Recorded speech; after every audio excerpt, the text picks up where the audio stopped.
Ventures வழங்கும் லாபம் கமாரோட்டியில் ஜெயிக்கலாம் வாங்க. இந்த நிகழ்ச்சிக்கு நம் அரங்கத்திற்கு வந்திருப்பவர் கிரேட் வெஞ்சர்ஸ் நிபுணர் திரு ஹரிஹரன் அவர்கள். கமாரோட்டியில் ஜெயிப்பது எப்படி என்பது குறித்து உங்களுடைய கேள்விகளுக்கு பதிலளிக்க இருக்கிறார். வாங்க நிகழ்ச்சிக்கு போகலாம். வணக்கம் சார். கடந்த வாரம் மார்க்கெட் மூவ்மெண்ட்ஸ் ஓவரால் எப்படி இருந்தது? தென் அப்டேட்ஸ் வந்து என்ன சார் இருந்தது? சென்ற வாரம் அகைன் இந்த கோல்ட் ஓவராலா எடுத்து பார்த்தோம்னா ஆல்ரெடி நம்ம பேசினதான், but still overall complete scenario எடுத்து பார்த்தோம்னா $1634 ஹை இருந்து $1196 பக்கம் மார்க்கெட் ட்ரேடே முடிவு $27 ஃபால் ஒரு 1 வீக்ல.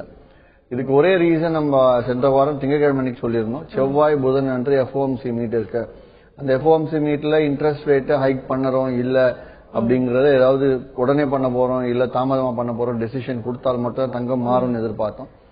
அது தகுந்த மாதிரியே வந்து தங்கம் FOMC மீட்ல அடுத்த 2 மீட்டிங்க்கு நாங்க வந்து அவங்க இந்த இன்ட்ரெஸ்ட் ரேட்டை குறைக்க போறது இல்ல, சாரி இன்ட்ரெஸ்ட் ரேட் கூட்ட போறது இல்ல அப்படிங்கிற ஒரு முடிவுக்கு வந்திருக்காங்க. தட் இஸ் மாதம் ஒரு மீட்டிங் நடக்கும். டிசம்பர் மீட்டிங்ல எடுத்த முடிவு ஜனவரி பிப்ரவரி மீட்டிங்ல இதை பத்தி நாங்க பேசவும் போறதில்ல, அது வரைக்கும் நாங்க இன்ட்ரெஸ்ட் ரேட் ஹைக் பண்ண போறதும் கிடையாது அப்படிங்கிற மாதிரி சொல்லியிருக்காங்க. ஸோ இன்ட்ரெஸ்ட் ரேட் ஹைக் பண்ணல அப்படின்னா உடனடியா என்ன ஆகும் அப்படின்னா டாலர் ஸ்ட்ராங்கா இருக்கும் அப்படிங்கிற எக்ஸ்பெக்டேஷன்ல கோல்டு இருக்க இன்வெஸ்ட்மெண்ட்ஸ் டாலருக்கு மூவ் ஆகி கோல்டு இறங்கி அது $35-30 ஃபால் கொடுத்துருக்கு மார்க்கெட்.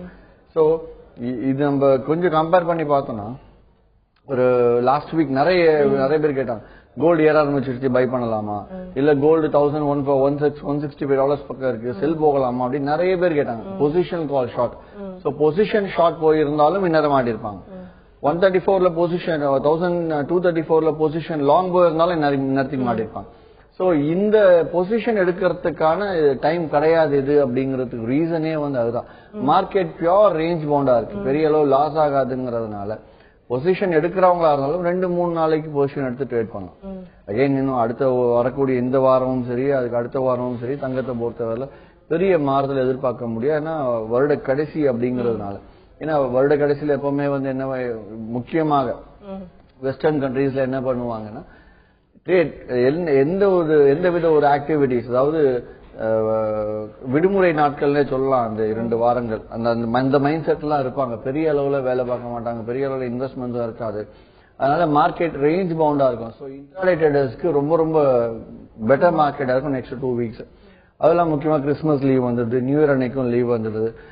ஸோ கிறிஸ்துமஸ்க்கு அடுத்த நாள் பாக்ஸிங் டே இருக்கும், பட் பாக்ஸிங் டே அன்னைக்கு மார்க்கெட் இருக்கும். அந்த மார்க்கெட்ல பெரிய மூவ்மெண்ட்ஸ் நம்ம எதிர்பார்க்க முடியாது. ஸோ ஓவரால் வந்து அந்த ஒரு 2 வீக்ஸே பெரிய டிஃபரன்ஸ் எதிர்பார்க்க முடியாது. தொடர்ந்து பேசும் சார். காஞ்சிபுரத்துல இருந்து ஒரு நேர்ல இருக்காங்க. வணக்கம் குமார். வணக்கம். சொல்லுங்க குமார், கமாரோட்டி வர்த்தகம் குறித்து கேள்வி என்ன? பேசுங்க குமார். வணக்கம் சார். வணக்கம், சொல்லுங்க குமார். சார் நான் வந்து கூட 3925 பை வச்சிருக்கேன் ஜனவரி கான்ட்ராக்ட். கோல்டு மெகா வந்து 27,750 ஒரு மெகா பை வச்சிருக்கேன். எப்படி சார் ஆயில பொறுத்த வரைக்கும் 3900 அப்படிங்கிறது இன்னைக்கு இருக்க விலையில கிட்டத்தட்ட 200-300 ரூபாய் அதிகம். அதாவது டாலர் கணக்குல சொல்ல போனா $70 பக்கம் நீங்க ஹோல்டிங்ல வச்சுட்டீங்க. பட் இப்போ வந்து $54 பக்கம் $56 பக்கம் ட்ரேட் இருக்கு மார்க்கெட். அந்த பைய ஹோல்ட் பண்ணலாமான்னு கேட்டா ஹோல்ட் பண்ண வேண்டாம் தான் சொல்லுவேன். இன்கேஸ் க்ரூட் ஆயில் இறங்கி $52-53 பக்கம் இன்னொரு $3 இறங்குச்சு இன்னைக்கோ நாளைக்கோ இறங்கினா நீங்க அந்த இடத்துல டபுள் ஆவரேஜ் பண்ணி ஒரு அதாவது 3900-300 பாயிண்ட் அகேன்ஸ்டா இருக்க மார்க்கெட் ஒரு 100 பாயிண்ட் அகேன்ஸ்டா வரும்போது நீங்க வெளியானீங்க அப்படின்னா உங்களுக்கு வந்து நஷ்டம் அப்படிங்கிறது பெரிய அளவுக்கு வந்து ஒரு 5000-10,000 லாஸோட வெளியாகலாம். சோ நான் இங்க ஒரு $3 இறங்கணும், இன்னொரு $180 இறங்குது. சோ இன்னொரு $180 இறங்கும், $480 டிஃபரன்ஸ் நீங்க 2 லாட்டா பை பண்ணீங்க அப்படின்னா ஒரு $200 ஏறினாலே அந்த 450 ஈஸியா வந்துடும் உங்களுக்குள்ள. $600 லாபத்துக்கு வரத்துக்கு வாய்ப்பு இருக்கு. அதனால நீங்க இறங்கினதுக்கு அப்புறம் நீங்க டபுள் ஆவரேஜ் போறது பெட்டர். கோல்ட பொறுத்த வரையில ஹோல்ட் பண்ணுங்க, ஒன்னும் பெரிய டிஃபரன்ஸ் கிடையாது மார்க்கெட்ல. சார் கோல்டு வந்து டாலர் வைஸ் பார்க்கும்போது அதாவது 1000 கோ டவுன் போக வாய்ப்பு வந்து எந்த அளவுக்கு இருக்கு? இன்கேஸ் $1000 போகும்போது என்னென்ன இம்பாக்ட் வந்து அதனால இருக்கும் சார் நம்ம கோல்டு கிட்ட? கோல்ட பொறுத்த வரையில அகைன் பொசிஷனல் எக்ஸ்பெக்டேஷனே வேணாம்னு சொல்லுவேன். பட் ஸ்டில் 1200 பக்கம் இருந்துட்டு இருக்கு. 1000 போகுமான்னு கேட்டால் 1100 போறதுக்கான வாய்ப்பு இருக்கு. அதே சமயம் 1100 போறதுக்கான வாய்ப்பு இருக்குன்னு நான் அந்த வார்த்தை சொல்லும் போது எல்லார் மனசுலயும் வந்து கோல்டு ஷார்ட் போக ஆரம்பிச்சிடலாம். ஏன்னா 1100 போகும்னு சொன்னாரு. 1100 போகும், ஆனா போறதுக்கு முன்னாடி 1300 வருமாங்கிறது சந்தேகம். உடனே நான் குழப்பறேன்னு நினைக்கவும் வேண்டாம். அதாவது எதுக்காக சொல்றேன்னா மார்க்கெட் ரேஞ்ச் போன்றது நீங்க கேட்டதுக்காக சொல்றேன். யூஸ்வலா வந்து மார்க்கெட் 1160க்கும் 1240க்கும் இடையில மார்க்கெட் பியூர் $80 ரேஞ்ச் பவுண்ட்ல இருக்கு. இந்த ரேஞ்ச் பவுண்ட்ல போயிட்டு நம்ம வந்து பொசிஷனல் எக்ஸ்பெக்டேஷன் 1300 போகும் 1100 போகும்ன்ற எக்ஸ்பெக்டேஷன் வச்சுக்க வேண்டாம்.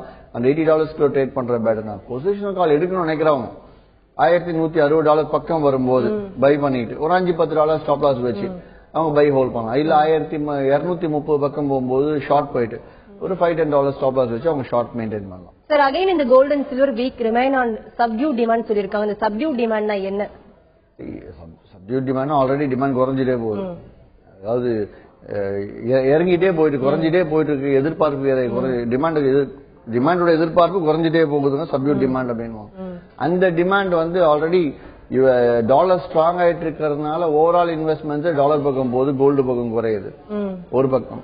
ஆனால் அப்படி டாலர் பக்கம் அதை நல்லா கவனிச்சா $63.79 போனதுக்கு ஒரு 10 நாள்ல ஒரு லெஸ் தென் வீக் சொல்லலாம். ஒரு வாரத்துல $62 பக்கம் இருந்தது 63.79 பக்கம் போறதுனா அந்த அளவுக்கு டாலர் ஸ்ட்ராங்கா இருக்கு. டாலர் ஸ்ட்ராங் ஆச்சுன்னா பெரிய அளவு கோல்டு ஃபால் ஆகும். ஆனா அந்த அளவுக்கு கோல்டு ஃபால் ஆகல. சோ மார்க்கெட் வந்து டாலரும் சரி கோல்டும் சரி பியூர் டாலராவது ஒரு பக்கம் இந்த ட்ரெண்ட் எடுக்குன்னு கூட வச்சுக்கலாம். பட் ஸ்டில் கோல்ட பொறுத்தவரையில பியூர் ரேஞ்ச் பவுண்ட்ல இருக்குன்ற அந்த எக்ஸ்பெக்டேஷன்ஸ் வச்சு ட்ரேட் பண்ண வேண்டாம்னு சொல்லுவோம். மேலும் பேசும் சார் கோவையில இருந்து அடுத்த நேர் லைன்ல இருக்காங்க. வணக்கம் கிருஷ்ணமூர்த்தி. வணக்கம் மேடம், தலைவர்கிட்ட பேசணும். பேசுங்க கிருஷ்ணமூர்த்தி. வணக்கம் சார். வணக்கம், சொல்லுங்க சார். ஒரு டெக்னிக்கல் அனலிஸ்ட் ஒருத்தர் பை கால் கொடுக்கறாரு, ஒருத்தர் செல் கால் கொடுக்கறாரு சார். சரி. அப்புறம் கடைசியில ஸ்டாப் லாஸ் ஃபிகர் ஆயிடுச்சுன்னா நம்ம கேட்டோம்னா நேத்து என் கால் ஜெயிச்சது இல்ல அதை பாருங்க, முந்தன ஜெயிச்சது அதை பாருங்கன்னு சொல்றாங்க. இது எப்படி சார் நம்ம இது பண்றது? அதாவது இது நிறைய முறை நானே இதே நிகழ்ச்சியில வேடிக்கையாவே சொல்லியிருக்கேன். ஏன் என்ன பத்தி கேட்கும்போது சொல்லுவேன். ஃபார் எக்ஸாம்பிள் நிறைய பேர் கேட்டிருக்காங்க கோல்டு $800 போகுமா, க்ரூட் ஆயில் $40 போகுமான்ட்டு.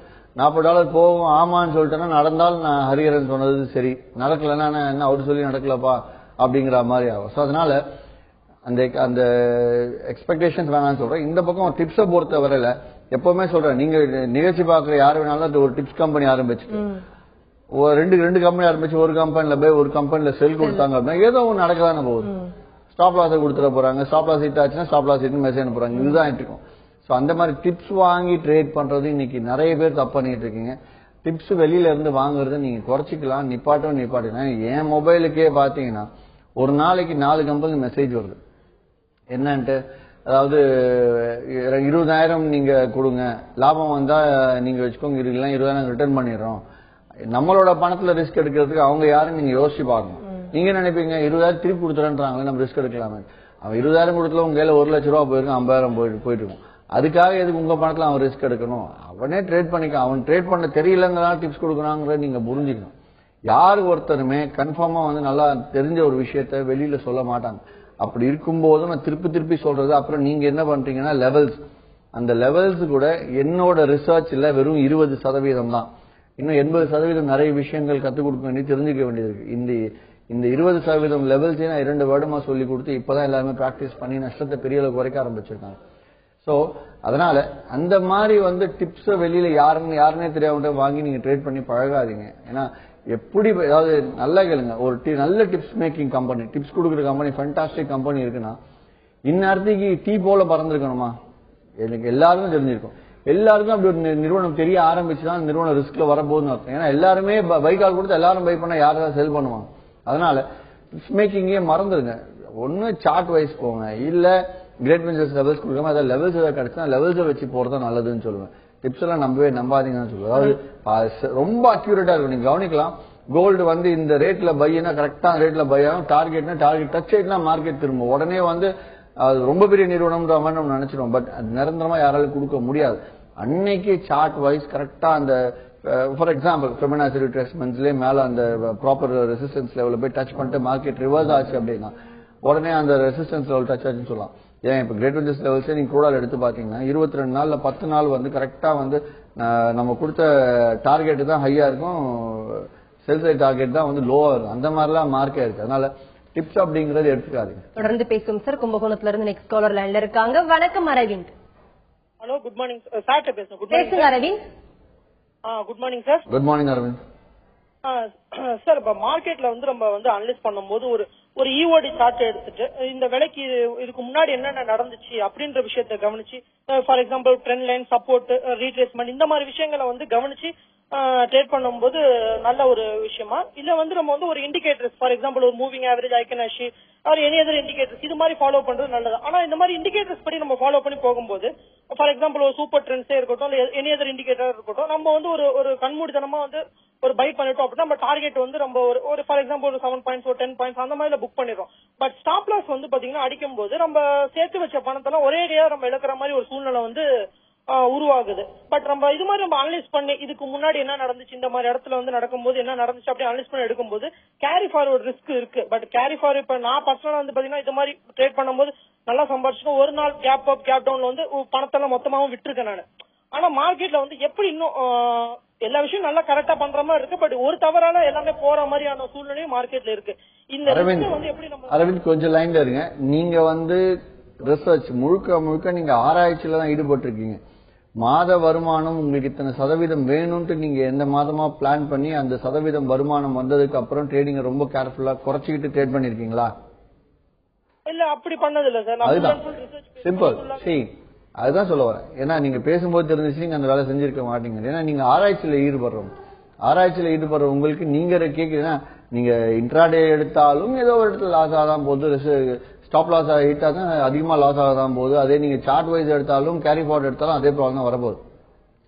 நீங்க முதல் கேட்ட கேள்விக்கு நான் என்ன சொல்லுவேன்னா, முழுக்க வந்து இஓடி சார்ட், அதாவது முடிஞ்சு போன சார்ட்டை எடுத்து ரெஃபரல் எடுத்து பாக்குறது ரொம்ப அவசியம், நல்லதும் கூட. நாலேஜும் அந்த அளவுக்கு வளரும் அது பாக்குறதுனால. அது கூட முடிந்தால் நீங்க ஆராய்ச்சி முடிஞ்சா கேண்டில் ஸ்டிக்ஸ் கத்துக்கிட்டு கேண்டில் ஸ்டிக்ஸ் அதுல கம்பேர் பண்ணி ஸ்டடி பண்ண பாத்தீங்கன்னா ட்ரெண்ட் பிரேக் அவுட் கொஞ்சம் முன்னாடியே நீங்க கண்டுபிடிக்கலாம். ஒண்ணு. ரெண்டாவது, நீங்க எப்பவுமே சொல்றேன், ஸ்டாப் லாஸ் அதிகமா வச்சு ட்ரேட் பண்ணும்போது தான் உங்களுக்கு வந்து நம்ம ப்ராஃபிட் கம்மியா 10 ரூபா இருக்கும், ஸ்டாப் லாஸ் 20-30 ரூபா இருக்கும். பட் தப்பே அதுதான் கரெக்ட். ஆக்சுவலா ப்ராஃபிட் 10 ரூபா, ஸ்டாப் லாஸ் 20-30 எப்பயாவது தான் நடக்கும். அதே மாதிரி 10 ரூபா லாபம் 30 ரூபா ஸ்டாப் லாஸ். இப்ப கிரேட் வெஞ்சர்ஸ் லெவல்ஸ் எடுத்தீங்கன்னா ஸ்டாப் லாஸ் எப்பவுமே அதிகமா தான் இருக்கும். ஆனால் தொடர்ந்து எத்தனை நாள் ஸ்டாப் லாஸ் ஹிட் ஆகும்? 22 நாள்ல நீங்க ஒரு 18 நாள் லாபம் எடுத்திருப்பீங்க, 3 நாள் 4 நாள் ஸ்டாப் லாஸ் ஹிட் ஆகும். அந்த 18 நாள் லாபத்திலையும் பை சைடும் லாபத்தை கொடுத்திருக்கோம், செல் சைடும் லாபத்தை கொடுத்துரும். இப்ப சென்ற வாரம் திருப்பூர் நடந்த லைவ் ட்ரேடிங் செஷன்ல அதுதான் பண்ணிக்காங்க. க்ரூட் ஆயில்ல பையும் கொடுத்து செல்லும் கொடுத்து அரை மணி நேரத்துல 2 பக்கமும் 8 பாயிண்ட் புக் பண்றோம். ரொம்ப தெளிவா பண்ணும். சோ அந்த மாதிரி பண்ணும்போது உங்களுக்கு 18 நாள் லாபம் பிளஸ் ஒரு 5 நாள் லாபம், 23 நாள் லாபம், 23 ட்ரேடிங் லாபத்துல இருக்கும். 5 ட்ரேடிங் லாஸ்ல போகும். அது போற தப்பு கிடையாது. மொத்தமா க்ரூட் ஆயிலுக்கு உங்களோட இன்வெஸ்ட்மெண்டே வந்து 35,000 3,000 ரூபாய் லாபம் எதிர்பார்க்க போறீங்க 10% போது. சோ ஒரு நாளைக்கு 800 ரூபாய் லாபம் புரோக்கரேஜ் போக 600 ரூபாய் கிடைக்குது அப்படின்னா 500 ரூபாய் வச்சுக்கலாம். 500 ரூபாய் கிடைக்குதுன்னா நம்ம 23 ட்ரேடிங் டேக்கு என்ன ஆச்சு? கிட்டத்தட்ட வந்து 15,000 16,000 ரூபாய் ஆச்சு. 15,000-16,000 உங்களுக்கு 5,000 6,000 7,000 8,000 உங்களுக்கு ஸ்டாப் லாஸ் பண்ணாலும் மிச்சம் 3,000 லாபம் நிக்குது இல்லையா உங்களுக்கு? அந்த சார் தொடர்ந்து பேசுவோம். திருச்சியில இருந்து நடத்தி நேரில் இருக்காங்க. வணக்கம் ஸ்ரீராம். Hello sir. சொல்லுங்க ஸ்ரீராம், கமாடிட்டி மார்க்கெட் குறித்த கேள்வி என்ன? சார் என் நேம் ஸ்ரீராம். ஆக்சுவலா நான் உங்க கிளைண்ட் தான். இப்போ உங்க லெவல்ஸ் படி தான் நான் ட்ரேட் பண்றேன். இப்போ உங்க லெவல்ஸ் படி இப்போ டார்கெட் வரைக்கும் வெயிட் பண்றது நல்லதுங்களா, இல்ல மிடில் டார்கெட்லயே வெளியே வருது நல்லதுங்களா? இப்போ டார்கெட் இப்போ மிடில் டார்கெட்லயே வெளியே வரும் அப்படின்னாக்க ஸ்டாப் லாஸ் ஃபிகர் ஆகுது அப்படின்னா மந்த் எண்ட்ல இப்போ நீங்க சொன்ன மாதிரி 10 to 15% இன்கம் கிடைக்குங்களா? எனக்கு அதை பத்தி கொஞ்சம் டீட்டெயிலா சொல்லுங்க. அதே மாதிரி சேஃபஸ்ட் ரிட்டர்ன் எல்லா கமாடிட்டிக்கும் கொஞ்சம் சொல்லுங்க சார். குட். சரி, அதாவது ஒரு உதாரணத்துக்கு ஜனவரி 1 இருந்து ட்ரேடிங் ஆரம்பிக்கிறீங்க. க்ரூட் ஆயில் இன்வெஸ்ட்மெண்ட் 35,000 40,000 50,000 வச்சுக்க சொல்லுவேன். 50,000 வச்சுக்கிட்டாலும் உங்களுக்கு எதிர்பார்ப்பு மாதம் 5,000 ரூபாய். இந்த 5,000 அப்படிங்கிறது உங்களுக்கு எப்படி பார்த்தாலும் ஒரு 10 நாள்லயே இந்த லாபம் கிடைச்சிருக்கு. அதுக்குள்ள ஒரு வாட்டி ஸ்டாப் லாஸ் ஹிட் ஆச்சு அப்படின்னா 12 நாள் 13 நாள் அந்த லாபம் கிடைக்க போகுது. அவ்வளவுதான், பெரிய வித்தியாசம் இல்லை. அந்த லாபம் வந்ததுக்கு அப்புறம் ட்ரேடிங்க நீங்க குறைச்சிக்கிட்டு ரொம்ப அக்யூரேட்டா உங்களுக்கே தெரியும் கன்ஃபார்மா இப்ப கன்ஃபார்மா ஏறும் அந்த இடத்துல மட்டும் ட்ரேட் பண்ணுங்க. ஒண்ணு. ரெண்டாவது, டார்கெட் 1 வரைக்கும் வெயிட் பண்ணணுமா? மிடில் டார்கெட்லயே மிடில்லே வெளியேடுங்க. ஏன்னா 18 நாள் 22 நாள்ல 18 நாள் லாபம் வர்றது வந்து மிடில் டார்கெட். 22 நாள்ல 20 நாள் லாபம் வரக்கூடியது 20 நாள்ல 18 நாள் லாபம் வர்றது டார்கெட் 1. அதே மிடில் டார்கெட் வந்து 21 டேஸ் உங்களுக்கு லாபத்தை கொடுத்துரும். அதனால லாபத்தை அதிகரிக்கணும், அதாவது நம்பர் ஆஃப் ட்ரேட்ஸ் வந்து பாசிட்டிவா ப்ராஃபிட்ல முடிக்கணும் அப்படிங்கிறதுக்காக நான் மிடில் டார்கெட்ஸ்ல வெளியே வச்சுருவேன். பட் மிடில் டார்கெட்ஸ் கணக்கு வச்சாலே 10 ரூபா வந்துடும், 1000 ரூபாய் லாபம் வந்துடும். சோ அப்படி பிளான் பண்ணி பண்றது நல்லது. மேலும் பேசுவோம் சார். தஞ்சாவூர்ல இருந்து அடுத்த நேர்ல இருக்காங்க. வணக்கம் நாகராஜன். கொடுங்க மேடம். சொல்லுங்க நாகராஜன், கமாடிட்டி வர்த்தகம் குறித்து கேள்வி என்ன? எனக்கு வந்து மேடம் இது சூதாட்டம்ங்கிறாங்களே, இந்த இதே வந்து சூதாட்டம் தான் அப்படிங்கிறாங்க. அப்புறம் காலாண்டுக்கு வந்து அவங்க ஒரு மாதிரியா லாபம் காமிக்கிறாங்க, அரை ஆண்டுக்கு ஒரு மாதிரியா அந்த டாக்ஸி கட்டுறப்ப லாபம் காமிக்கிறாங்க, முழு ஆண்டுல லாஸ் காமிக்கிறாங்களே, அது என்னங்கிறது தான். குட். சரி, அதாவது இந்த சூது அப்படின்னு என்கிட்ட கேள்வி கேட்டாலே அவ்வளவு சந்தோஷமாயிடும். ஏன்னா அது வந்து எக்ஸ்பிளைன் பண்றதே ஒரு நல்ல விஷயம்னு நினைக்கிறோம் நான். இந்த சென்ஸ் இப்போ எல்லாரும் ஈஸியா சொல்லுவாங்க என்னன்னா வாழ்க்கைய ஒரு சூது, அடுத்த நிமிஷம் என்ன போகுது நமக்கு தெரியாது அப்படின்றோம். ரொம்ப சிம்பிள். ஒரு சீட்டாட்டமே எடுத்துட்டா கூட, காற்றுல கூட எடுத்துட்டீங்கன்னா கண்டினியூவா ஒருத்தர் ஜெயிச்சுட்டே இருப்பார். அப்போ அது சூது கிடையாது, அவரோட திறமன் தானே அர்த்தம். ஈவன் இந்த போக்கர் மெஷின்லாம் பார்த்துருப்பீங்க படத்துல, அந்த 3 கிரேப்ஸ் சுத்திட்டே இருக்கும். 3 கிரேப் ஓடும்போது ப்ரெஸ் பண்ணா வந்து அவங்களுக்கு பணம் கொட்டும். அது வந்து ஃபுல்லா உள்ள டீட்டெயிலா போய் பார்த்தா, எங்கேயாவது நீங்க வெளிநாடு போனாலோ இல்லைன்னா வந்து இந்தியாலே கூட ஒரு சில இடங்கள் இருக்காங்க, போய் பாத்தீங்க அப்படின்னா குறிப்பா அதுலயும் வந்து ஒருத்தர் லாபம் எடுத்துட்டே இருப்பாரு. கரெக்டா போய் அடிக்கிறது கூட கணக்கு கிடையாது. அதை விட எடுத்தோம்னா அதுல கணக்கு இருக்கும். 8 பேர் வந்து நஷ்டமானா 9வது கம்ப்யூட்டருக்குள்ள ஃபீட் பண்ணி வச்சிருப்பாங்க. 8 பேர் லாஸ் ஆனா 9வது புக் பண்றவரு மொத்தமா அந்த 8 பேர்ல 6 பேர் லாபம், 2 பேர் லாபம் வந்து கம்பெனிக்கு போயிடும், 6 பேர் லாபம் அவருக்கு வரணும் அப்படிங்கிறது. அந்த மாதிரி எல்லா ஒரு விஷயத்திலுமே திறமை அப்படிங்கிறது ஒண்ணு. ரெண்டாவது, எம்சிஎக்ஸை பொறுத்தவரையில இது வந்து ஒரு பாக்ஸ்னே வச்சுக்கலாம். மொத்தமா ஒரு 500 பேர் நஷ்டப்பட்டிருக்காங்கன்னா ஒரு 200-250 பேர் லாபம் எடுத்திருப்பாங்க. 500 பேர் லாஸ், 250 பேர் லாபம்.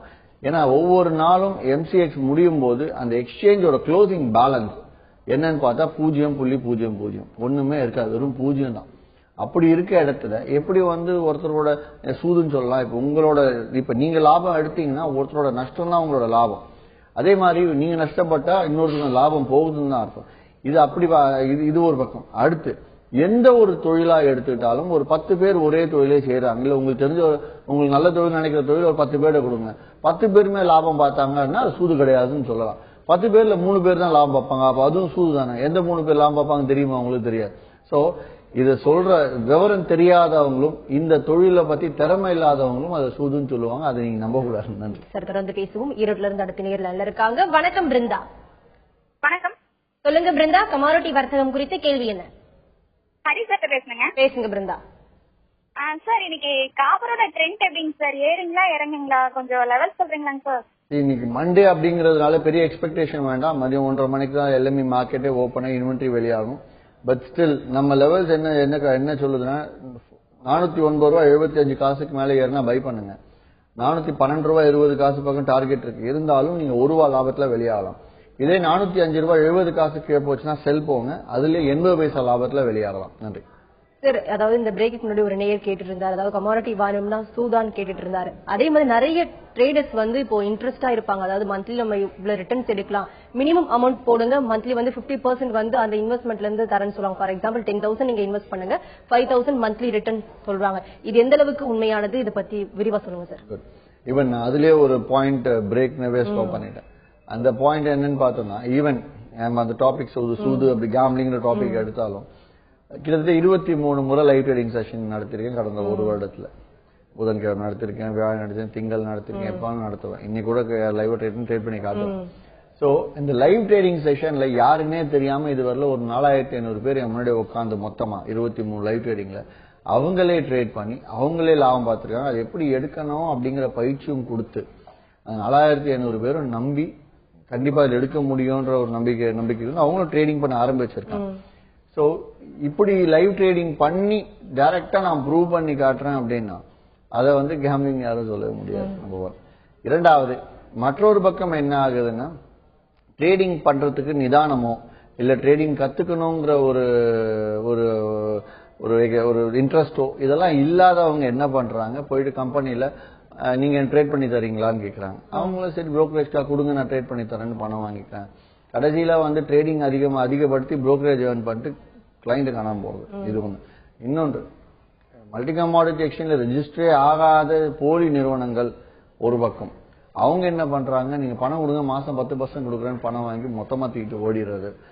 மல்டி கமாடிட்டி எக்ஸ்சேஞ்ச் ரெஜிஸ்டர்டா இல்லையான்னு பார்க்கணும். ரொம்ப சிம்பிள். mcxindia.com வெப்சைட் போயிட்டு அதுல மெம்பர்ஷிப்னு ஒரு லிங்க் இருக்கும். அந்த லிங்க்ல போனாலே கிடைக்கும். இல்லைன்னா கூகுள்ல போயிட்டு MCX India ஸ்பேஸ் மெம்பர்ஷிப்னு அடிங்க. ஆட்டோமேட்டிக்கா உங்க லிங்க் வரும். அந்த லிங்க்ல போயிட்டு நீங்க எந்த நிறுவனம் அந்த நிறுவனம் சூஸ் பண்ணி அது லைவா இருக்கா டிசேபிள் ஆயிருச்சா அப்படிங்கறத நீங்க தெரிஞ்சுட்டு அதுக்கப்புறம் நீங்க அந்த நிறுவனம் தேர்க்கலாம். மேலும் பேசும் சார். திருப்பூர்ல இருந்து அடுத்த நேரில் இருக்காங்க. வணக்கம் ஸ்ரீனித். வணக்கம் சார். சொல்லுங்க ஸ்ரீனித், கேள்வி என்ன? இன்னைக்கு ஜிங்க் என்ன பொசிஷனுங்க சார் கிட்ட கொஞ்சம் பேசணும். ஜிங்கை பொறுத்த வரையில இன்னைக்கு 137 ரூபாய் 90 காசுக்கு மேல இருந்தா பை பண்ணலாம். ஆக்சுவலா வந்து 25 பைசா லாபம் தான் இருக்கு. 25 ஈவன் அந்த 25 பைசே ப்ராஃபிட் கூட நான் வேண்டாம்னு சொல்லுவேன். ஏன்னா மூவ்மெண்ட் கம்மியா இருக்கு. 20 பைசா ப்ராஃபிட்ல வெளியாகுங்க. இதே வந்து 135 rupees 85 பைஸ்க்கு மார்க்கெட் இறங்குச்சுன்னா செல் போங்க. அந்த செல்லிங் போயிட்டு கிட்டத்தட்ட 40 பைசே டார்கெட் இருக்கு. இருந்தாலும் 20 பைசா ப்ராஃபிட்ல வெளியே 25 பைசா ப்ராஃபிட்ல வெளியாகாதீங்க. சார், நிறைய வியூவர்ஸ் நிறைய ட்ரேடர்ஸ் வந்து கிரேட் வெஞ்சர்ஸ்ல இன்வெஸ்ட் பண்ணி லாபம் பெறணும் நிறைய பேர் ஆசைப்படுவாங்க. மந்த்லி ரிட்டர்ன்ஸ் வந்து எவ்வளவு எடுக்கலாம் சார் கிரேட் வெஞ்சர்ஸ்ல? இது வரைக்கும் நீங்க எத்தனை ட்ரேடர்ஸ் இருக்காங்க, எப்படி ப்ரூஃப் பண்ணிருக்கீங்க சார் அவங்களுக்கு? ஓவரால் நம்பர் ஆஃப் ட்ரேடர்ஸ் இப்ப 16,800 16,900 போயிட்டு இருக்கு. கிளைண்ட் கோட் சொல்றேன். அதுல ஆக்டிவா 16,900 அவ்வளவும் ஆக்டிவா இருக்க மாட்டாங்க. அதுல ஆக்டிவான்னு எடுத்தோம்னா ஒரு 6,000 பேர் ஆக்டிவா இருப்பாங்க டெய்லி ட்ரேட் பண்றவங்க. ஸோ இது மட்டும் இல்லாமல் இன்னும் இந்த லைவ் ட்ரேடிங் செஷன் நடத்திட்டு செமினார்ஸ் எல்லாம் பார்த்தோம்னா லைவ் ட்ரேடிங் செஷன்ல மாதம் 10% சம்பாதிக்கலாம். நான் இங்க சொல்றத அங்க வந்து ப்ரூவ் பண்றேன். அந்த ப்ரூவ் கூட நானா ட்ரேட் பண்ணிலாம் காட்டுறதுல எப்படி கிரேட் வெஞ்சர்ஸோட சர்வீஸ், எப்படி கிரேட் வெஞ்சர்ஸ் லெவல்ஸ் நீங்க கத்துக்கிட்டு அதை பார்த்து நீங்க எப்படி ட்ரேட் பண்ண முடியும் அப்படிங்கறத சொல்லி கொடுப்பேன். அதுல மார்க்கெட்டே தெரியாதவங்க பாதி பேர் வருவாங்க. அந்த பாதி பேருக்கும் ஒரு 1/4 மணி நேரத்துல மார்க்கெட்னா என்ன அப்படிங்கிற ஒரு சின்ன சின்ன விஷயங்களை சொல்லி புரிய வச்சுட்டு அந்த மைண்ட் செட்ல அந்த நம்பரை பாருங்க, இதுக்கு மேல ஏறினா பை, இதுக்கு ஏறினா செல்லு, ஸ்டாப் லாஸ், டார்கெட் அப்படின்னு சொல்லி அதுலயும் புதுசா வந்திருக்கவங்க ட்ரேட் பண்ணி ஒரு நம்பிக்கையை கொடுத்து அவங்களும் ட்ரேடிங் ஆரம்பிச்சு பண்றாங்க. சோ மாதம் 10% அப்படிங்கறது இதுவரையில நாங்க 10% ஒரு லைவ் ட்ரேடிங்ல எடுக்கல.